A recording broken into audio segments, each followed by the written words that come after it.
Halo Malaysia, terima kasih kerana sudah menonton video-video berita-berita terkini daripada channel ini. Sebelum kita mulakan berita seterusnya, jangan lupa tekan butang like, komen, share dan subscribe. Setiap komen anda amatlah dihargai. Berita yang hangat pada hari ini. Salam sejahtera Malaysia. Ada satu berita yang saya terima daripada syahbudin.com.net mengatakan biarkan 3 atau 4 penjuru PRU ke-15 bukan sahaja untuk halang kleptokrat tapi juga untuk benam katak dan pengkhianat.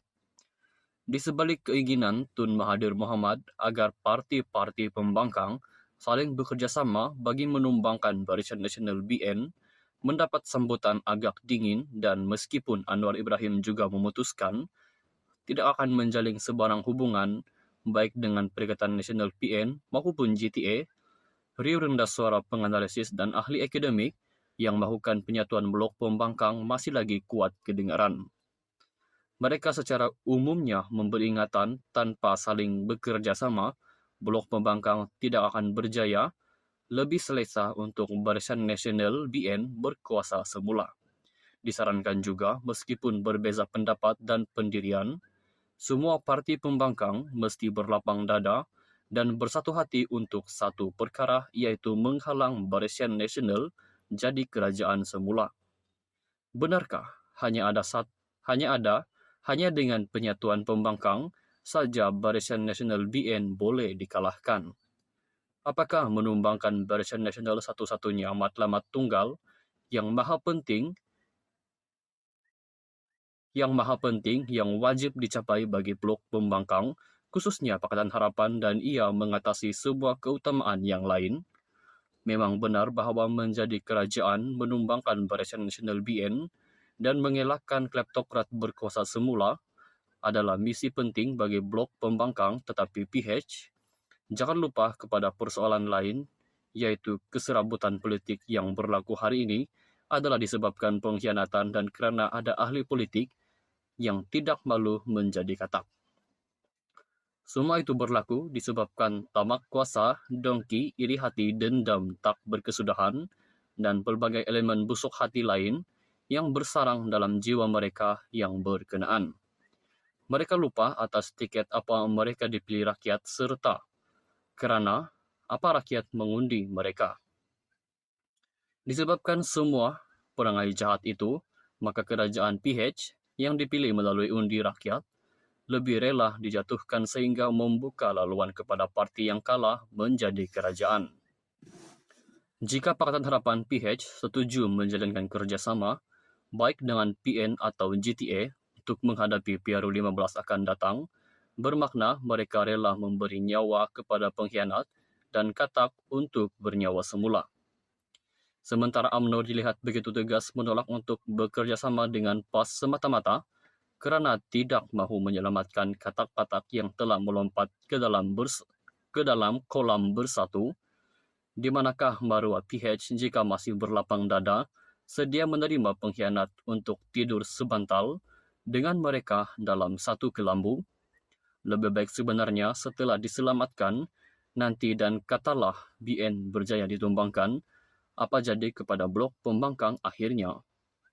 Tidakkah sesama mereka akan bergaduh semula dan sudah tentu tajuk paling mudah untuk dijadikan bahan pergaduhan ialah Anwar Ibrahim mesti memberi laluan kepada orang lain yang tak pernah puas berkuasa untuk jadi Perdana Menteri sekali lagi.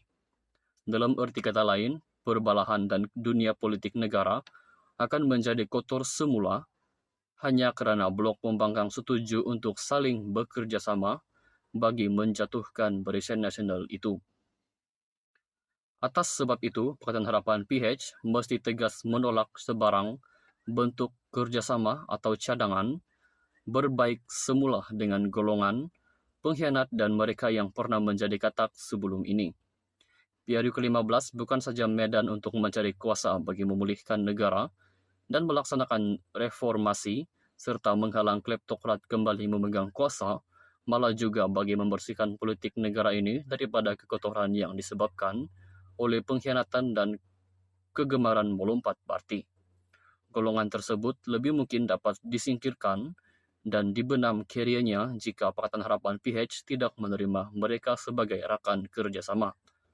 Hanya dengan menyingkirkan mereka daripada memenangi sebarang kerusi saja dapat menjadikan politik negara selepas ini berada di tangan mereka yang suci hati, murni perjuangannya serta setia kepada parti.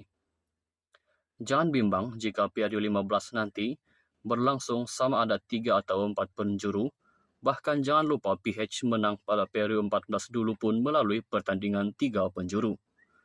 Mereka yang takut pertandingan banyak penjuru kononnya akan memberi kelebihan kepada Barisan Nasional BN, sebenarnya lebih takut mereka tiada peluang langsung dalam mengutip kemenangan.